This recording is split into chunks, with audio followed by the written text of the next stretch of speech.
श्रीकांत जी, सबसे बड़ी बात तो है कि आपने बहुत महत्वपूर्ण मुद्दा उठाया और मेरा तो ये कहना है कि इस मुद्दे पर राजनीति नहीं होनी चाहिए।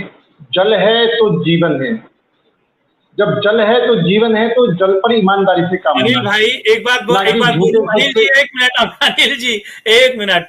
जब कोई राजनेता कहता है कि इस मुद्दे पर राजनीति नहीं होनी चाहिए, तो ये बात सोच लीजिए कि उस मुद्दे पर सबसे ज्यादा राजनीति होगी। ये बात मैं जानता हूं। ठीक है, अपनी बात रखिए प्लीज। अभी जैसे आपके ही माध्यम से अभी केजरीवाल जी कह रहे थे कि 5 साल में हम पानी की डुबकी लगा देंगे। आज 7 साल हुए हैं। उनके राघव चड्ढा नए नए बहाने बनाना शुरू कर दिया। क्या जब 5 साल में डुबकी लगाने का वायदा करा था, तो आज नए नए बहाने क्यों ढूंढे जा रहे हैं? कितने नाले इन्होंने गिरने से रोके।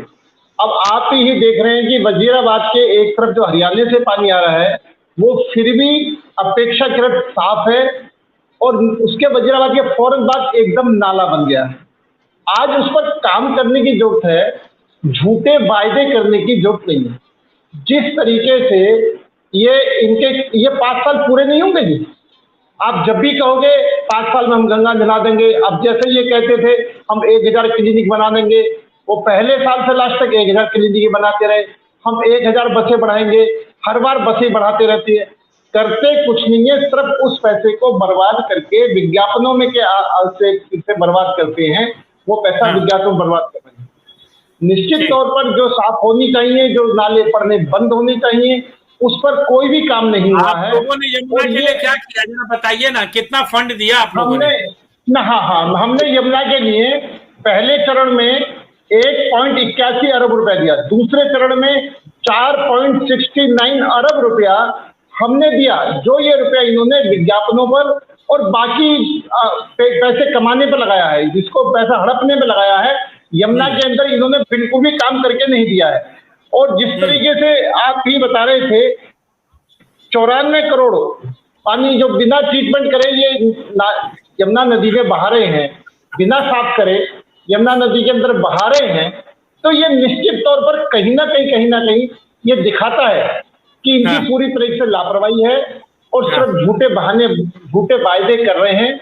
और ये झूठे वायदे, और मैं तो एक बात और कहने में संकोच नहीं है कि जब ये झूठ दिल्ली की जनता से जगह जगह पे झूठ बोल सकते हैं, बच्चों की झूठी कसम खा सकते हैं, तो ये भी एक झूठा वायदा इन्होंने कर दिया है। जनता इनके झूठे वायदे देख रही है, और तो ये पानी, यमुना के पानी को बजाय साफ करने के, आप बताइए कुछ वादा निभाया गया है आप लोगों के द्वारा भी?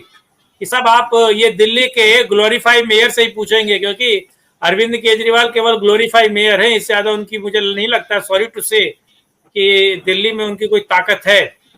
अनिल जी नहीं, दिल्ली में इनकी ताकत क्यों नहीं है? पूरी ताकत है। काम करने वाले के लिए हमेशा ताकत है। जो काम जहाँ करना चाहे उसको कोई नाचना नगाने आना दे रहा है। ये राजनीतिक नाचना, अगर इनके ताकत नहीं है तो इन्होंने नहीं, श्रीकांत जी, अगर इनकी ताकत नहीं तो क्यों कहा 5 साल के अंदर यमुना नदी साफ कर देंगे, 5 साल में डुबकी लगवा देंगे, क्यों कहा? अभी भी राघव चड्ढा जी कह रहे हैं कि हम 5 साल के अंदर डुबकी लगवा देंगे। वो 5 साल कब पूरे होंगे? कब 5 साल में डुबकी लगवाएंगे? और जब इनके अधिकार क्षेत्र में नहीं है, इनके पास पावर नहीं है, तो हाथ खड़े करें, हमारे पास पावर नहीं है, हम साफ नहीं कर सकते। क्यों जनता को झूठ बोल रहे हैं? क्यों जनता को गुमराह कर रहे हैं? श्रीकांत जी, बिल्कुल आपने बहुत गंभीर विषय को उठाया है और बहुत गंभीर बात करी है।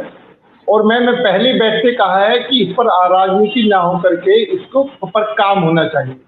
लेकिन मैंने देखा कि अभी आम आदमी पार्टी के प्रवक्ता हम काम कर रहे हैं, एक भी नाला डालना इन्होंने बंद नहीं करा, एक भी ट्रीटमेंट प्लांट लगाया नहीं। और निश्चित तौर पर हाँ, ये काम जरूर कर रहे हैं कि यमुना किनारे पर रोहिंग्या मुसलमानों को बसा रहे हैं, जिससे कि यमुना और अधिक गंदी हो जाए। काम कर रहे हैं, सफाई करने पर नहीं, गंदगी करने पर।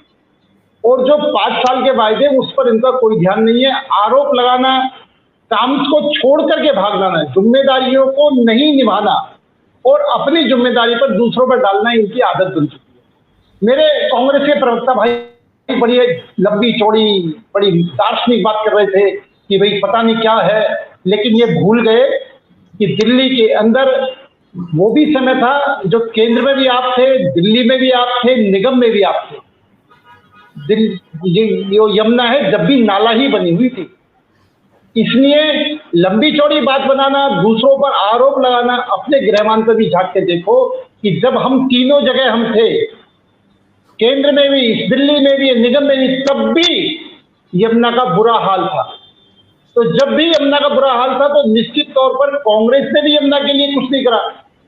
सिर्फ आज लंबी चौड़ी बात बना करके, अपेक्षा कह करके, और मैं आज भी एक बात दावे के साथ कहता हूं कि वजीराबाद में जो हरियाणा से पानी आ रहा है फिर भी साफ है। अगर हरियाणा में हमारी सरकार है, वहां से पानी आ रहा है फिर भी साफ है, लेकिन दिल्ली में बढ़ते ही काला क्यों हो रहा है?